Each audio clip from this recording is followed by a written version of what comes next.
الله الرحمن الرحیم۔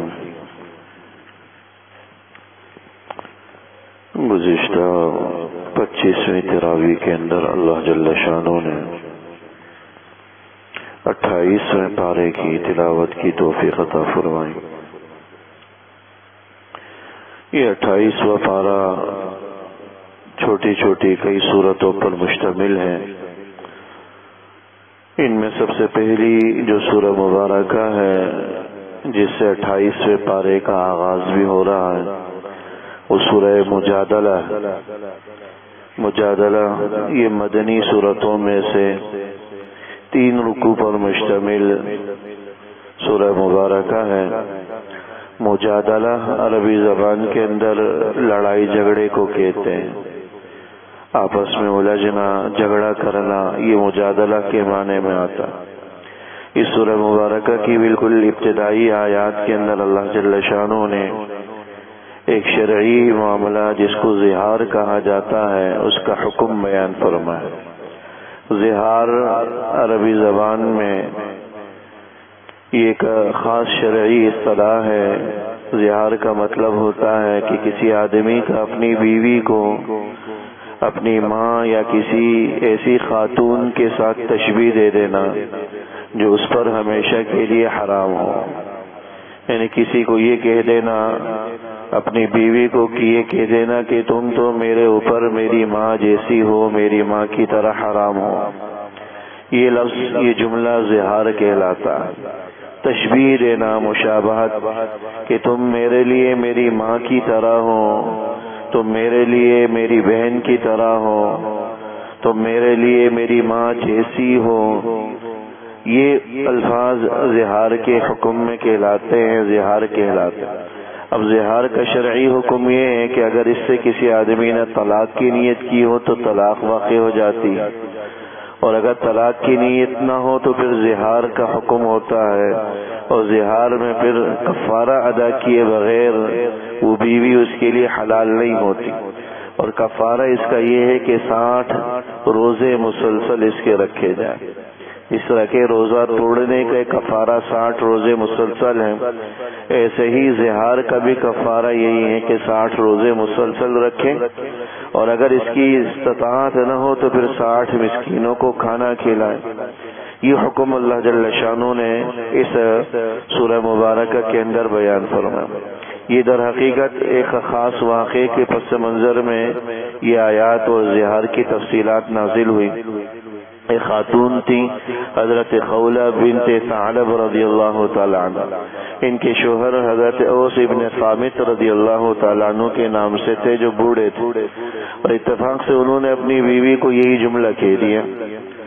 ابھی تک اسلام کے اندر، قرآن کے اندر زہار کا حکم آیا نہیں تھا۔ عربوں کے اندر زہار کے بارے میں یہ سمجھا جاتا تھا کہ اگر کسی آدمی نے یہ زہار کر لیا، یعنی اپنی بیوی کو یہ کہہ دیا کہ تم میرے اوپر میری ماں کی طرح ہو، تو سمجھا جاتا تھا کہ بالکل وہ ماں جیسی ہی ہو گئی، ماں کی طرح حرام ہو گئی۔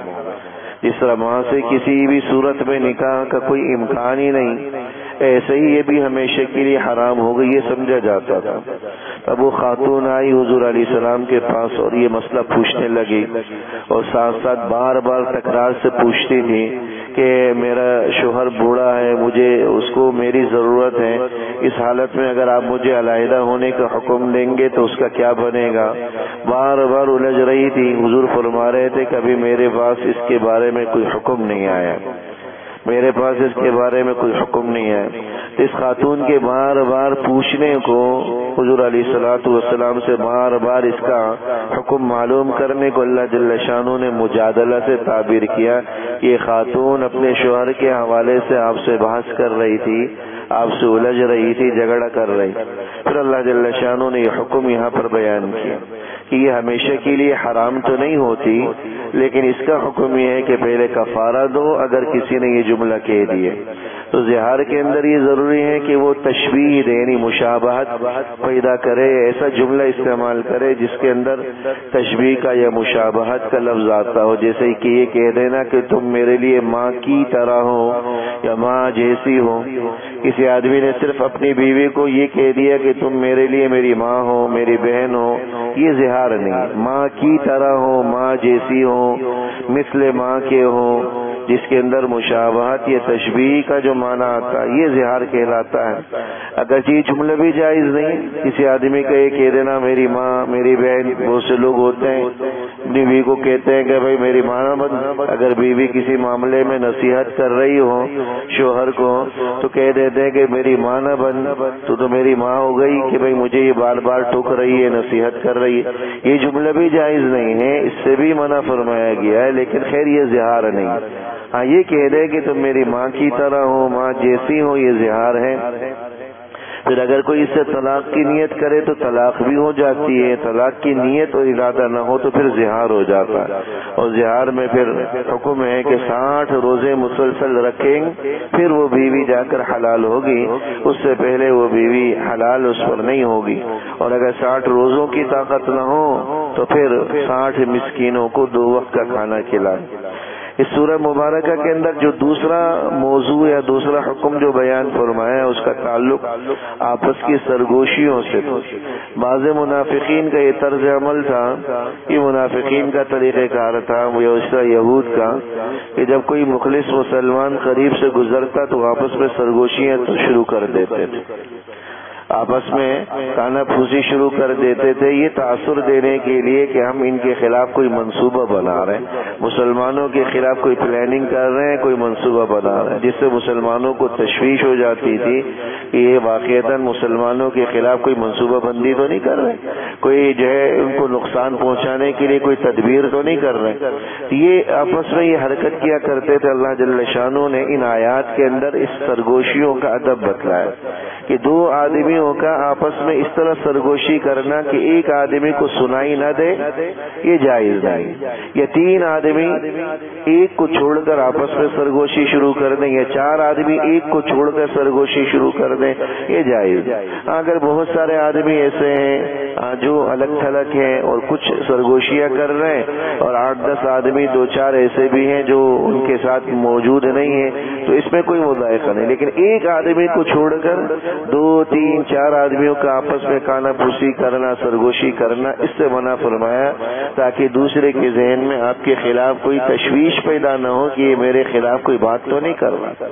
اس سے پتہ چلا کہ بھائی ہر ایسے عمل سے انسان کو بچنا چاہیے جس سے سامنے والے کے ذہن میں آپ کے حوالے سے شکوک و شبہات پیدا ہو، تشویش میں مبتلا ہو، اس سے بچنا چاہیے. اسی طرح اگر 2 آدمی اپنی ایسی زبان میں بات کر رہے ہیں جس کو تیسرا نہیں سمجھ رہا یہ بھی اسی زمرے میں داخل ہے، یا 4 آدمی اپنی زبان میں اپنی بولی میں بات کر رہے ہیں اور تیسرے آدمی کو پتہ ہی نہیں چل رہا، جو اکیلا ہے اس کو پتہ نہیں چل رہا کہ کیا بات کہہ رہے ہیں، کیا جملہ کہہ رہے ہیں، یہ بھی شران سرگوشی کے زمرے میں داخل ہے. اگرچہ وہ زور سے بول رہے ہو لیکن چونکہ اس کو سمجھ میں نہیں آ رہا تو یہاں پر بھی اس بات کے تاثر جانے کا اندیشہ ہے کہ یہ بھی شاید میرے خلاف کوئی بات کر رہے ہیں، منصوبہ بنا رہے ہیں، اس لیے یہ بھی جو ہے نا ممانعت والی شکل و صورت میں داخل.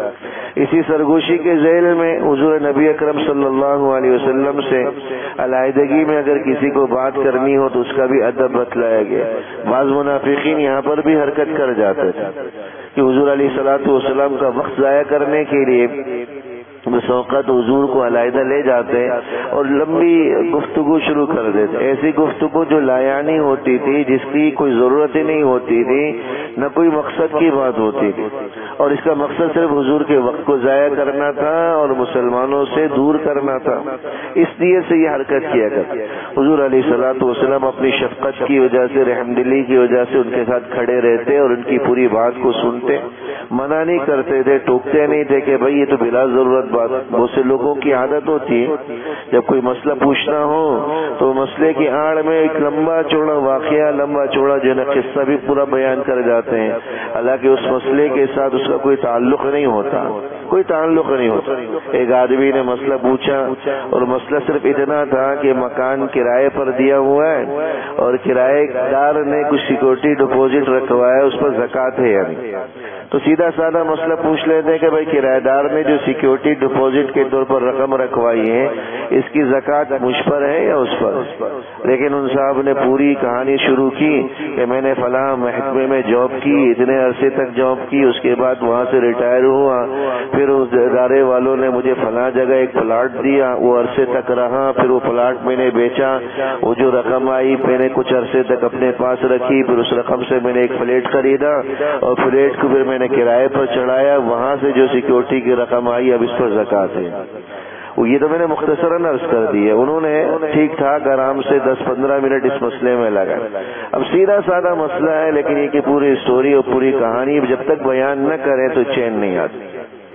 اسی طرح کچھ حضرات مسئلہ بھی پوچھتے ہیں، جب مسئلہ بتا دیا جائے تو پھر کہتے ہاں میں بس یہی سوچ رہا تھا، میرا بھی یہی ذہن میں تھا، میرے بھی یہ تصور تھا کہ حکم ایسا ہی ہوگا، میں نے بتلا بھی دیا تھا لیکن پھر بھی سوچا۔ اب ان باتوں کی کوئی ضرورت نہیں، جب آپ نے مسئلہ پوچھ لیا تو بس کافی ہے، آگے لمبی چوڑی گفتگو کی ضرورت نہیں ہے اور نہیں جو ہے نا اس کی کوئی حاجت اور ضرورت رہتی۔ تو یہ طرز عمل تھا۔ اللہ جل شانہ نے ان آیات کے اندر ادب بتلایا کہ حکم دیا بلکہ سارے لوگوں کو کہ اگر حضور سے کوئی گفتگو علیحدگی میں کرنی ہے تو پہلے صدقہ نکالو، پھر جا کر جو ہے نا حضور سے گفتگو کرو، کیونکہ منافقین کے لیے تو مال نکالنا آسان نہیں تھا۔ تو اس سے اتنا ہوا کہ جو منافق لوگ تھے وہ پیچھے ہٹ گئے اور جو بنا ضرورت حضور سے وقت لے کر حضور کا وقت ضائع کرتے تھے وہ جو ہے نا پیچھے ہٹ گئے۔ لیکن اس کا ایک دوسرا مسئلہ یہ ہوا کہ جو مخلص مسلمان جو ضرورتاً واقعتاً کوئی تفصیلی بات کرنا چاہتے تھے وہ بھی پریشان ہو گئے کہ صدقہ کہاں سے دیں۔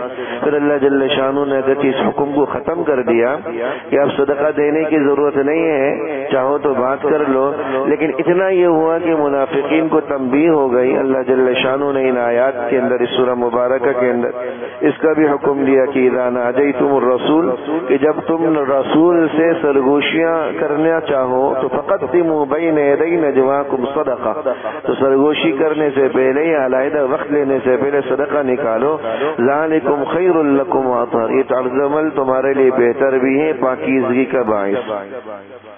تیسرا جو اس سورہ مبارکہ کے اندر ادب یا موضوع بتلایا گیا ہے وہ مجلس سے متعلق۔ یا ایھا الذین آمنوا آیت نمبر 9 کے اندر بلکہ آیت نمبر یہ 11 ہے، اذا قیل لکم تفسحوا فی المجالس، کہ جب تم سے یہ کہا جائے کہ مجلس میں کشادگی اختیار کرو، مجلس میں تم ذرا سمٹ کر بیٹھ جاؤ تاکہ آنے والوں کے لیے جگہ بن سکے، تو فافسحوا، تو مجلس کو کشادہ کر لیا کرو، یفسح اللہ لکم، اللہ تمہارے اندر بھی، تمہارے دلوں میں بھی، تمہارے گھرانوں میں بھی کشادگی پیدا کرے۔ وَإِذَا قِيلَ انشُزُوا فَانشُزُوا، اور جب تمہیں کہا جائے کہ مل مل کر بیٹھ جاؤ تو مل مل کر بیٹھ جایا کرو۔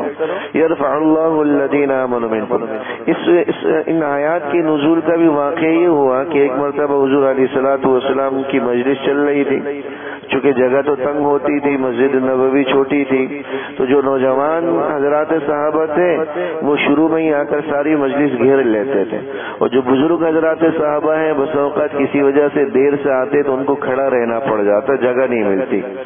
تو اللہ جل شانہ نے حضور علیہ الصلوۃ والسلام نے یہاں پر بعض حضرات کو یہ حکم دیا، حضرات صحابہ کو جو نوجوان تھے ان کو اٹھنے کا حکم دیا تاکہ جو بزرگ حضرات صحابہ ہیں ان کو جگہ مل جائے۔ یہ ایک مستحب عمل ہے، اگر جو حکم یہ ہے کہ جو پہلے آئے پہلے پائے، جو پہلے آ گئے وہی جگہ اس کی ہے، لیکن ادب یا مستحب عمل ہے کہ اگر کوئی بزرگ بعد میں آ رہا ہے تو بہتر ہے کہ اس کو جگہ دے دیا جائے تاکہ جو ہے نا وہ آگے بڑھ جائے۔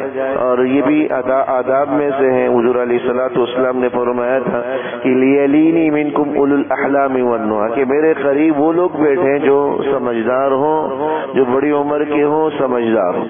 تو یہ آداب میں سے ہے، کوئی فرض واجب عمل نہیں ہے۔ فرض واجب عمل حکم تو یہی ہے کہ بھائی جو پہلے آئے وہ جگہ کا حقدار وہی، لیکن ادب یہ ہے کہ اگر کوئی بزرگ کسی وجہ سے تاخیر سے آ رہا ہے تو مناسب یہ ہے اور مستحب عمل ہے کہ اس کو جگہ دے دیا جائے۔ اس پہ انشاءاللہ تعالی دونوں کو اجر ملے گا، پہلے والے کو جس نے جگہ دی اس کو بھی اللہ اجر دیں گا اچھی نیت کی وجہ سے، اور بزرگ کے لیے بھی اللہ جل شانہ اجر و ثواب کا باعث بنائے۔ تیسرا موضوع اس کے اندر منافقین کا طرز عمل ہے۔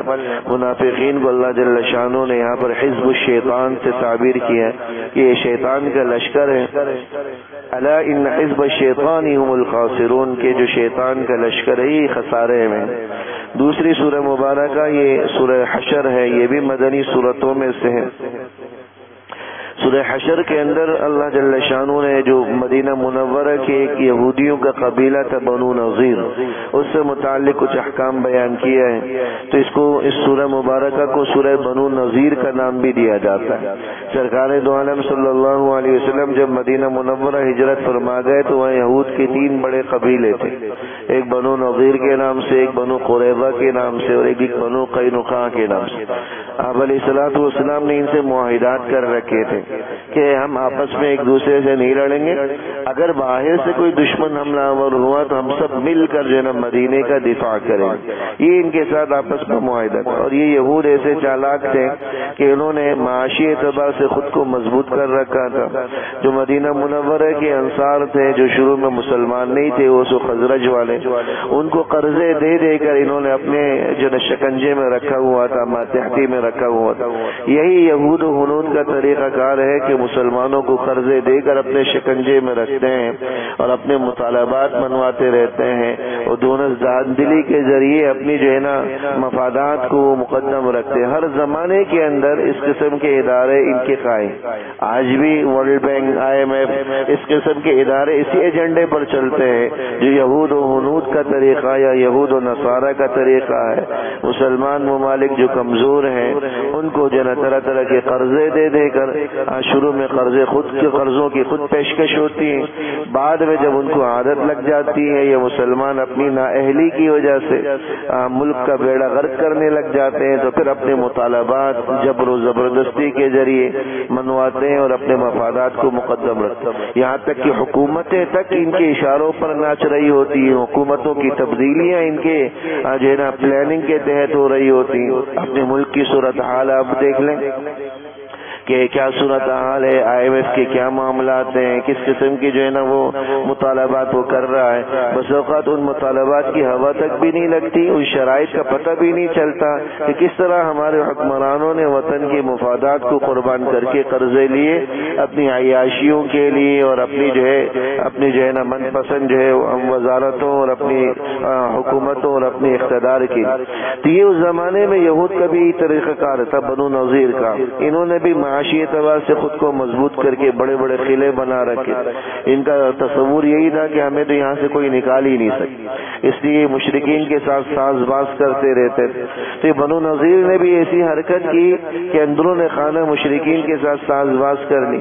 اور ایک حرکت یہ بھی کی کہ ایک دفعہ حضور علیہ الصلوۃ والسلام کو کسی معاملے میں مشورے کے لیے بلایا. انہوں نے علیہ الصلوۃ والسلام کو ایک مکان کی دیوار کے ساتھ ٹیک لگا کر بٹھا دی.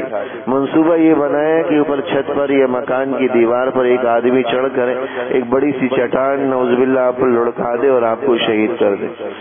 اللہ کے نبی صلی اللہ علیہ وسلم کو بذریعہ وحی اس کے بعد اس کی اطلاع دے دی گئی.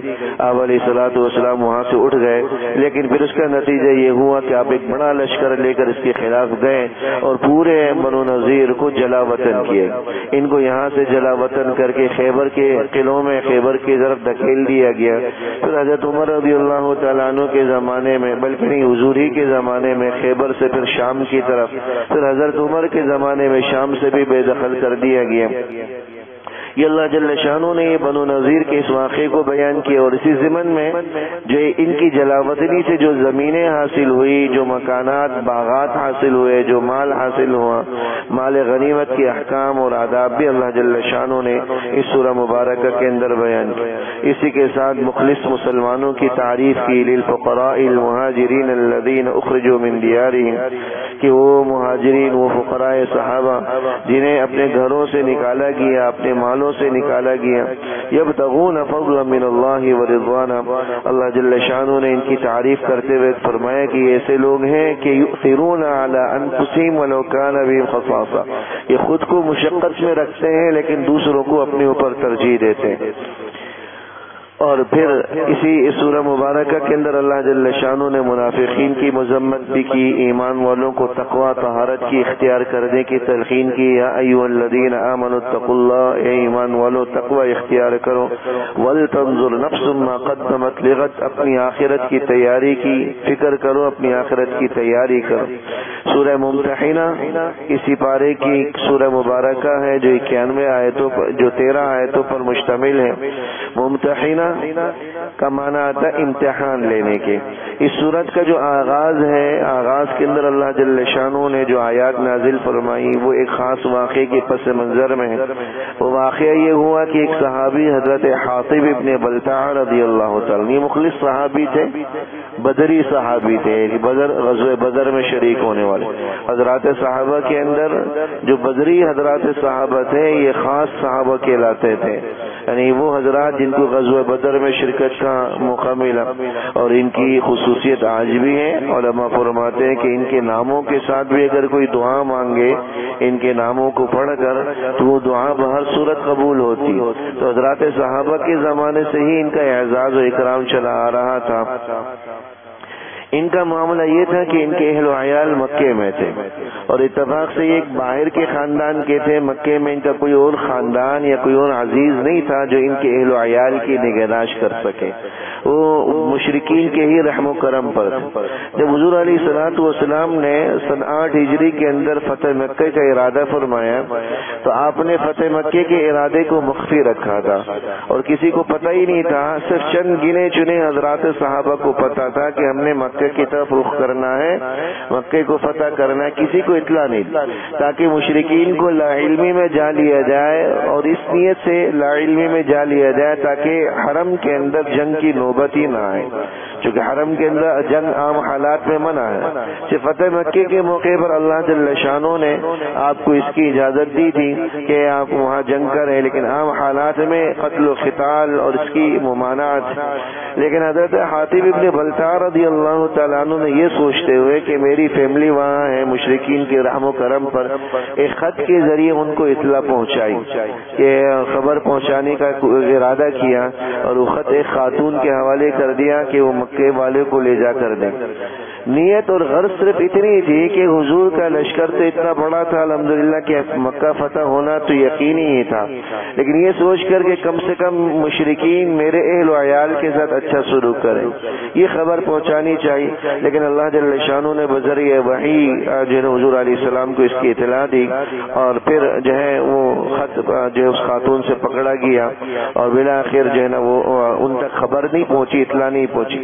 لیکن حضرت حاطب ابن بلتع رضی اللہ تعالیٰ عنہ کو نصیحت کی گئی کہ مشرکین کے ساتھ ایسے تعلقات نہ رکھے جائیں جو مسلمانوں کے مفادات کے خلاف جاتے۔ اس صورت کا جو ابتدائی حصہ ہے وہ اسی واقعے کے پس منظر میں ہے۔ اللہ جل شانہ نے اس صورت کے اندر ان خواتین سے متعلق احکام بتلائے جو خواتین ہجرت کر کے مدینہ آ جاتی تھی۔ حکم دیا گیا ایمان والوں کو کہ یا ایھا الذین آمنوا اذا جاءکم المؤمنات مہاجرات فامتحنوہن، کہ جو خواتین مکے سے ہجرت کر کے مدینہ آ جاتی ہیں آپ ان کی آزمائش کریں، کیونکہ بہت ساری خواتین صرف اپنے شوہروں سے علیحدگی کی نیت سے بھی بھاگ کر آ جاتی تھی، اور یہ ظاہر کرتی تھی کہ ہم مسلمان ہو گئی لہذا ہمیں یہیں پر رکھ لیا جائے، ہمیں کسی مسلمان سے نکاح کی اجازت دے دی جائے۔ نیت ایمان کی نہیں ہوتی، صرف شوہروں سے بھاگنا مقصود ہوتا، تو اس لیے کہا گیا کہ آپ ان کا امتحان لیں، جانچ پڑتال کریں کہ کس نیت کس ارادے سے آئیں۔ یہ اصل میں واقعہ وہ صلح حدیبیہ کے موقع پر ہوا۔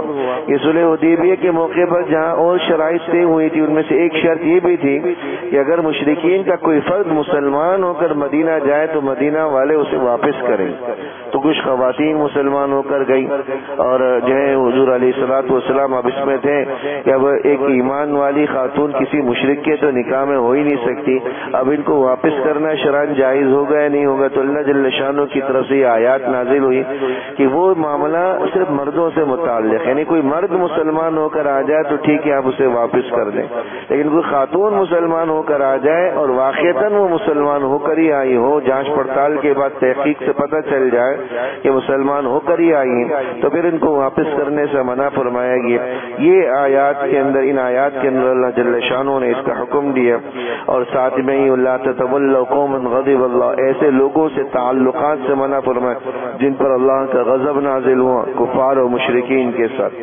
اگلی جو سورہ مبارکہ ہے وہ سورہ صف ہے۔ پوری سورہ صف یہ جہاد اور جہاد کی فضائل پر مشتمل ہے۔ بعض حضرات صحابہ بسا اوقات یہ آپس میں تذکرہ کیا کرتے تھے کہ کاش ہمیں معلوم ہو جاتا کہ کون سا عمل اللہ کو محبوب اور پسندیدہ ہے۔ ان آیات میں بتلایا گیا کہ اللہ کو محبوب اور پسندیدہ عمل اللہ کے راستے میں جہاد کرنا۔ کون سا عمل اللہ کی بارگاہ میں محبوب اور پسندیدہ ہے، یہ بسا اوقات ضرورت اور موقع کے اعتبار سے مختلف بتلایا جاتا ہے۔ اگر ضرورت ہوتی جہاد کی تو اللہ کی طرف سے حکم آتا کہ فی الوقت جہاد اللہ کا محبوب اور پسندیدہ عمل ہے۔ صدقہ و خیرات کی ضرورت ہوتی تو اس کے بارے میں آ جاتا کہ صدقہ خیرات اللہ کو محبوب اور پسندیدہ عمل ہے، یا کسی اور عمل کے بارے میں آ جاتا تو اس کے بارے میں اللہ کی طرف سے یہ حکم آ جاتا۔ تو ان آیات کے اندر اللہ جل شانہ نے محبوب اور پسندیدہ عمل کو جہاد قرار دیا، اور جہاد کو ایک ایسی تجارت قرار دی کہ هل ادلکم علی تجارت تنجیکم من عذاب علیم، یہ اللہ جل شانہ سے جان کا سودا کر کے ایک ایسی تجارت کی جا رہی ہے جو نہ ختم ہونے والے عذاب علیم سے انسان کو نجات دیتا ہے، گناہوں کی بخشش اور معافی کا ذریعہ ہے۔ یغفر لکم ذنوبکم، اللہ اس کے طفیل تمہارے گناہوں کو معاف کر دے گا، تمہیں ایسی جنتوں میں داخل کر دے گا جس کے نیچے نہریں بہتی ہوں۔ چونکہ گناہ شہید کے بارے میں آتا ہے کہ اللہ جل شانہ شہید کے سارے گناہوں کو دھو دیتا ہے، سارے گناہوں کی معافی اور بخشش ہو جاتی۔ بعض روایات کے اندر یہ آیا کہ یغفر للشہید کل ذنب الا الدین، کہ شہید کے سارے گناہ معاف ہو جاتے ہیں سوائے قرضے کے، یعنی اگر کسی نے قرضہ لیا ہوا ہو اور اس کی ادائیگی کیے بغیر اس کا انتقال ہو جائے تو وہ معاف نہیں ہوتا۔ یہ قرضے کا معاملہ بڑا نازک ہوتا ہے کہ اگر ادائیگی نہیں کر سکا تو اس کی معافی نہیں ہوتی، مرنے کے بعد ترکے اور جائیداد میں سے بھی ادا کرنے کا حکم ہوتا۔ اگلی سورہ مبارکہ سورہ جمعہ ہے۔ سورہ جمعہ سے کے لفظ سے ہی پتہ چل کیا جاتا ہے کہ اس کے اندر اللہ جل شانہ نے نماز جمعہ سے متعلق آداب بتلائے۔ یا ایھا الذین آمنوا اذا نودی للصلاۃ، کہ ایمان والو جب تمہیں نماز جمعہ کے لیے آواز دی جائے تو فاسعوا الی ذکر اللہ، تو اللہ کی ذکر کی طرف دوڑے چلے جاؤ، وذروا البیع، اپنے خرید و فروخت کو چھوڑو۔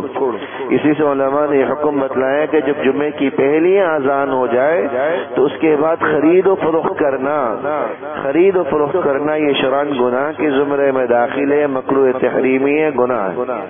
اور اللہ معاف کرے اس حکم پر بھی ہمارے یہاں بالکل عمل نہیں ہوتا۔ جمعے کی اذان ہو چکی ہے لیکن ہماری دکانیں، ہماری مارکیٹیں کھلی ہوئی، نہ صرف یہ کہ دکانداروں نے دکانیں کھولی ہوئی ہیں، خریدار بھی موجود ہیں، نہ دکاندار مارکیٹ والے اس کا اہتمام کرتے ہیں، نہ ہی جو ہے نہ خریدار اس کا اہتمام کرتے ہیں۔ کم سے کم خریدار خریداری سے ہی رک جائے۔ یہ عمل جو ہے نا گناہ کے زمرے میں داخل ہو جاتا ہے کہ جو ہے نا اس موقع پر خریداری اور کاروبار، کوئی چیز بھی خریدنا، کسی چیز کا کسی بھی قسم کا کاروبار کرنا، یہ بھی شرعاً گناہ کے زمرے میں داخل۔ تو پہلی اذان کے بعد ہر قسم کے معاملات کی ممانعت، حکم ہے کہ اب دکان بند کرو، بازار بند کرو، جمعے کے اجتماع کے اندر شرکت کرو۔ اچھا بہت سے دکاندار اس میں یہ حیلہ بھی کرتے ہیں، دیکھا ہے کہ بھائی مختلف مسجدوں میں جو ہے وہ مختلف اوقات میں نماز جمعہ ہوتی ہے، تو ایک آدمی ایک مسجد میں پڑھ لیتا ہے جہاں پہلے جمعہ ہو رہی ہے، اور ایک دکان میں بیٹھا رہتا ہے، اور پھر جب وہ پڑھ کر آ جاتا ہے تو دوسرا اس مسجد میں چلا جاتا ہے جہاں دیر سے جمعہ ہو رہی اور وہ وہاں پر پڑھ کر آ جاتا ہے۔ سمجھتے ہیں کہ بھائی ہر آدمی نے جمعے کے اندر شرکت کر لی بس کافی، یہ بھی شرعاً معاملہ جمعے کے آداب کے خلاف، یہ بھی درست نہیں، کیونکہ خرید و فروخت آپ کر ہی رہے ہیں، وہ خرید و فروخت ہی ناجائز۔ پھر جمعے کا جو مقصد ہے کہ اجتماعیت کا اعلان اور اجتماعیت کا ظہور ہو، وہ مفقود ہو جاتا ہے اس عمل کے اندر۔ اس لیے اپنے محلے کے اچھا اس میں اذان کون سی معتبر ہوگی، کہیں پہلے اذان ہو رہی ہے، کہیں دیر سے اذان ہو رہی ہے، تو علماء نے لکھا کہ اپنے محلے کی مسجد جہاں آپ جمعہ یا جو مسجد آپ کے گھر کے دکان کے یا گھر کے قریب ہے وہاں کی اذان کے اعتبار ہے، ہر جگہ کی اذان کے اعتبار۔ لہٰذا اگر آپ کی محلے کی مسجد میں اذان اگر 1 بجے ہو رہی ہے تو بس آپ کے ساتھ یہی حکم متعلق ہے کہ آپ 1 بجے اپنے کاروبار کو سمیٹ لیں، بند کر دیں۔ اگر کہیں اس سے پہلے ہو رہی ہے تو اس سے آپ آپ کے حکم پر کوئی فرق نہیں پڑے.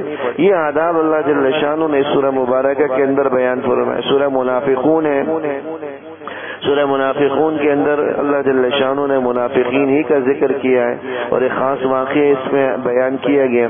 ایک غزوے سے واپسی کے موقع پر دو مسلمانوں میں آپس میں کسی بات میں پانی کے معاملے میں تھوڑی سی تو تکار ہو گئی. ان میں ایک مسلمان انصاری تھے مدینہ منورہ کے رہائشی, دوسرے مہاجری تھے جو مکہ سے ہجرت کر کے آئے. اب اسی دوران جو ہے وہ بات آگے بڑھی. مہاجر مسلمان نے جو ہے اپنے مہاجرین کو مدد کے لیے آواز دی, انصاری نے اپنے انصاریوں کو مدد کے لیے آواز دی. قریب تھا کہ آپس میں معاملہ بگڑ جاتا, جھگڑا ہو جاتی, لیکن حضور علیہ الصلوۃ والسلام کو پتہ چلا, آپ تشریف لائے اور بچ بچاؤ کر دیا, معاملہ ختم کر دیا اور فرمایا کہ دعوها فإنها منتنا, کہ اس قسم کے نعرہ بازی کرنا کہ انصاری اپنے انصار کو مدد کے لیے بلا رہی ہے, عصبیت اس کو حضور نے قرار دی کہ اپنی برادری اپنے خاندان کے لوگوں کو دعوت دینا, کیونکہ جب اسلام ہے تو بس اسلام کی وجہ سے ہر قسم کی برادری ہے, اپنی ہی برادری. اب اس میں آپ وطن لسانیت کی بنیاد پر ایک دوسرے کو آواز دینا, وطنیت کی بنیاد پر ایک دوسرے کو مدد کے لیے پکارنا, یہ عصبیت میں داخل ہے. آپ نے فرمایا کہ اس قسم کے نعروں کو چھوڑو, فإنها منتنا, یہ بدبودار نہ رہے جو عصبیت, وطنیت یا لسانیت پر مبنی ہے. مسلمان ہونے کے ناطے کسی بھی زبان اور کسی بھی رنگ و نسل, کسی بھی علاقے سے اس کا تعلق ہو تو ہمارا بھائی ہے, وہ ہمارا جو ہے نا دوست ہے, اس کے ساتھ ہمارا قلبی تعلق. لیکن اس سے کچھ منافقین کو شہ مل گئی. جو مدینے کے منافقین تھے, عبداللہ ابن ابی وغیرہ, انہوں نے آپس میں منصوبہ کیا کہ ہم جب مدینے جائیں گے تو ہم یہ ان لوگوں کو مدینے سے باہر کر دیں گے. اللہ جل شانہ نے ان کے اس جملے کو یہاں پر بیان کیا. یقولون لئن رجعنا الى المدینہ, یہ منافقین آپس میں کہتے ہیں کہ جب ہم مدینے چلے جائیں گے تو لیخرجن الاعز منها الاذل, کہ ہمیں جو عزت والا ہوگا وہ ذلیلوں کو رسوا کر کے مدینے سے نکالے گا. یعنی ایمان والوں کو, حضرات صحابہ کو, خود حضور علیہ الصلوۃ والسلام کو نعوذ باللہ اذل یعنی ذلیلوں سے اس نے تعبیر کی. اللہ جل شانہ نے ان آیات میں بتایا کہ وللہ العزت ولرسول, عزت ساری کی ساری اللہ کے اختیار میں ہے, اللہ کے رسول کے اختیار میں ہے. وللمؤمنین, اور اللہ نے ایمان والوں کو عزت دی. ولکن المنافقین لا يعلمون, لیکن منافقین کو یہ پتہ نہیں. اس سورہ مبارکہ کی آخری آیات کے اندر اللہ جل شانہ نے اس دنیاوی زندگی کی اہمیت کا احساس دلاتے ہوئے فرمایا یا ایھا الذین آمنوا لا تلھکم اموالکم ولا اولادکم عن ذکر اللہ, اے ایمان والو تمہارا مال, تمہاری اولاد تمہیں اللہ کے ذکر سے غافل نہ کرے. ومن يفعل ذلك فاولئک هم الخاسرون وانفقوا مما رزقناکم, حکم دیا کہ جو کچھ ہم نے تمہیں رزق دیا ہے اس سے اللہ کے راستے میں خرچ کرو. من قبل ان یأتی احدکم الموت, قبل اس کے کہ موت آ جائے, کیونکہ جب موت آ جائے تو اس کے بعد پھر کسی عمل کا کوئی اعتبار نہیں ہوگا. مرنے کے بعد انسان حسرت سے کہے گا کہ فیقول رب لولا اخرتنی الی اجل قریب, کاش کہ مجھے مزید کچھ مہلت مل جاتی, فاصدق, اور مزید مجھے مہلت مل جاتی تو پھر میں صدقہ و خیرات کر لیتا, واکن من الصالحین, میں بڑے نیکوکاروں میں سے ہو جاتا. اللہ جل شانہ نے فرمایا کہ ولن یؤخر اللہ نفسا, موت آنے کے بعد اب کسی کو مہلت نہیں ملے گی. لہذا دنیاوی زندگی کو ہی انسان قیمتی بنائے اور اس میں ہی انسان جو کچھ اعمال کر سکتا ہے, نیک اعمال, تقوی طہارت والے اعمال, صدقہ و خیرات والے, اس کا اہتمام کر لیں. اگلی جو سورہ مبارکہ پڑھی گئی وہ سورہ تغابن ہے. تغابن کہتے ہیں اس دن کو جو نفع نقصان والا دن ہو, اس کو تغابن کہا جاتا ہے. قرآن کریم میں اللہ جل شانہ نے ذالک یوم التغابن, یعنی یوم آخرت کو یوم التغابن فرمایا کہ یہ وہ دن ہے جو نفع نقصان والا ہے. کچھ لوگوں کو نفع ملے گا, کچھ لوگ گھاٹے اور نقصان میں ہوں گے. نفع والے وہ ہوں گے جن کو اللہ جل شانہ نے دنیا میں ایمان کے ساتھ رکھا, اعمال صالحہ پر رکھا اور ایمان کی حالت میں ان کی وفات ہوئی, وہ نفع والے ہیں. گھاٹے اور نقصان والے وہ ہیں جو دنیا میں جو ہے اس کے ساتھ رہے, کفر و نفاق کے ساتھ رہے, بدعملی والی زندگی گزاری. اسی سورہ مبارکہ کے اندر اللہ جل شانہ نے ایمان والوں کو مال اور اولاد کے فتنے سے ڈرایا ہے, تنبیہ کی. انما اموالکم و اولادکم فتنہ, کہ یہ مال بھی فتنہ ہے, اولاد بھی فتنہ ہے.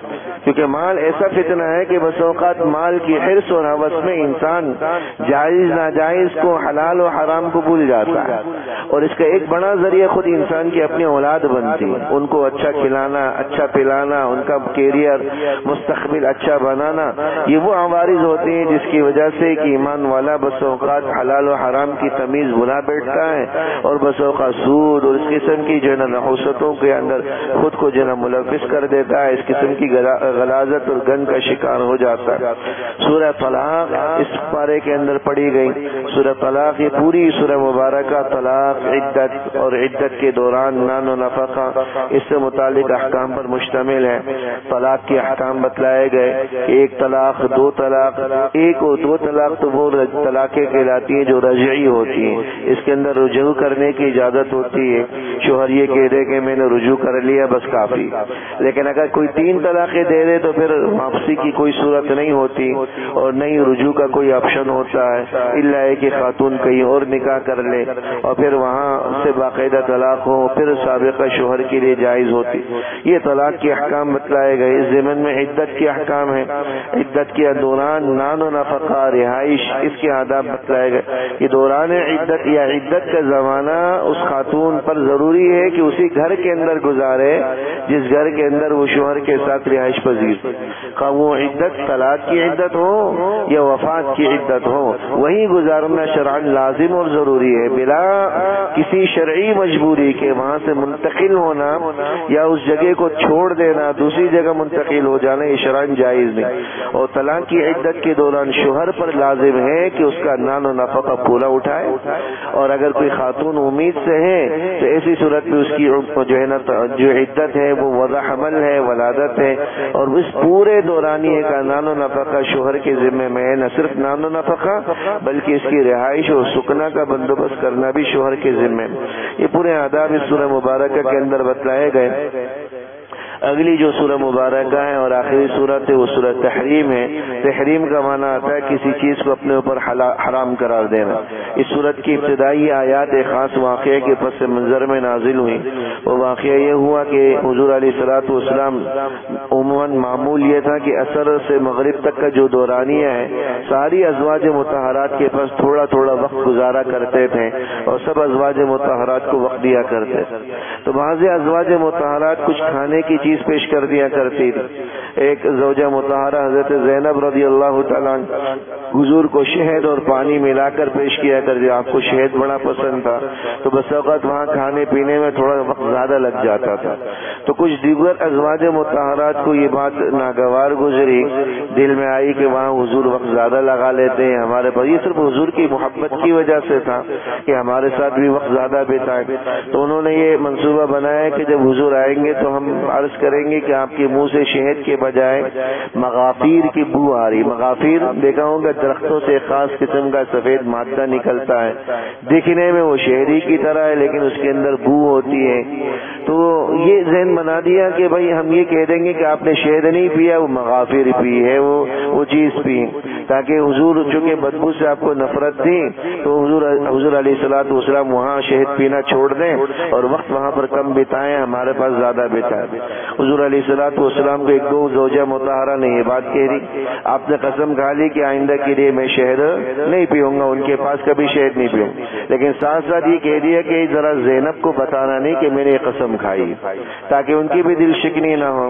لیکن ان زوجہ مطہرہ نے دوسری کو بتا دیا۔ اب عورتوں کے پیٹ پہ تو بات عموماً ٹکتی نہیں ہے، انہوں نے دوسری کو بتا دیا، دوسری نے تیسری کو بتا دیا۔ جو حضور نے قسم کھائی تھی وہ ساری خواتین میں مستورات میں بات پھیل گئی۔ حضور علیہ الصلوۃ والسلام کو اس عمل سے ناگواری ہوئی، آپ نے ارادہ فرما لیا کہ میں کچھ ازواج مطہرات کو طلاق دے دوں، اس حد تک آپ نے ارادہ فرما لیا۔ لیکن اللہ جل شانہ سے جل شانہ کی طرف سے ان آیات میں ایک تو ازواج مطہرات کو تنبیہ کی گئی کہ اللہ کے نبی جب کسی بات کا کہہ دیں تو تمہیں چاہیے کہ اس کو راز رکھیں، اس کو راز رکھیں۔ اور پھر حضور علیہ الصلوۃ والسلام کو یہ بتلایا گیا کہ اللہ نے جس چیز کو حلال قرار دی ہے آپ بلا بلا وجہ قسم کھا کر اس کو اپنے اوپر حرام نہ قرار دے، اس کی ضرورت نہیں۔ اور پھر ازواج مطہرات کو بھی تنبیہ کی گئی، اور یہ تنبیہ کی گئی کہ عسیٰ ربہ ان طلقکن، ممکن ہے کہ تمہارا رب تمہیں طلاق دے دے، ان یبدلہ ازواجا خیرا من، اور اپنے نبی کو تمہارے بجائے کوئی دوسری بیویاں دے دے۔ لیکن پھر اللہ جل شانہ نے اسی میں ہی انہی کو ہی جو ہے نا برقرار رکھنے کی تلقین فرمائی۔ یہ پورا واقعہ یہ جو ہے نا یوں کہہ لیں کہ ازواج مطہرات کی شان میں کوئی کمی کو ثابت نہیں کرتا، یہ سب ان کا اگر کوئی طرز عمل تھا تو یہ حضور کی محبت کی وجہ سے تھا، تاکہ حضور علیہ الصلوۃ والسلام کا وقت ہمیں بھی زیادہ ملے۔ یہ آپس کی اونچ نیچ عموماً سکنوں میں ہوتی رہتی ہے، یہ انسانیت یا بشریت کے خلاف نہیں ہے، اور نہ ہی حضرات کے تقدس اور ان ازواج مطہرات کے احترام اور مقام کے منافی۔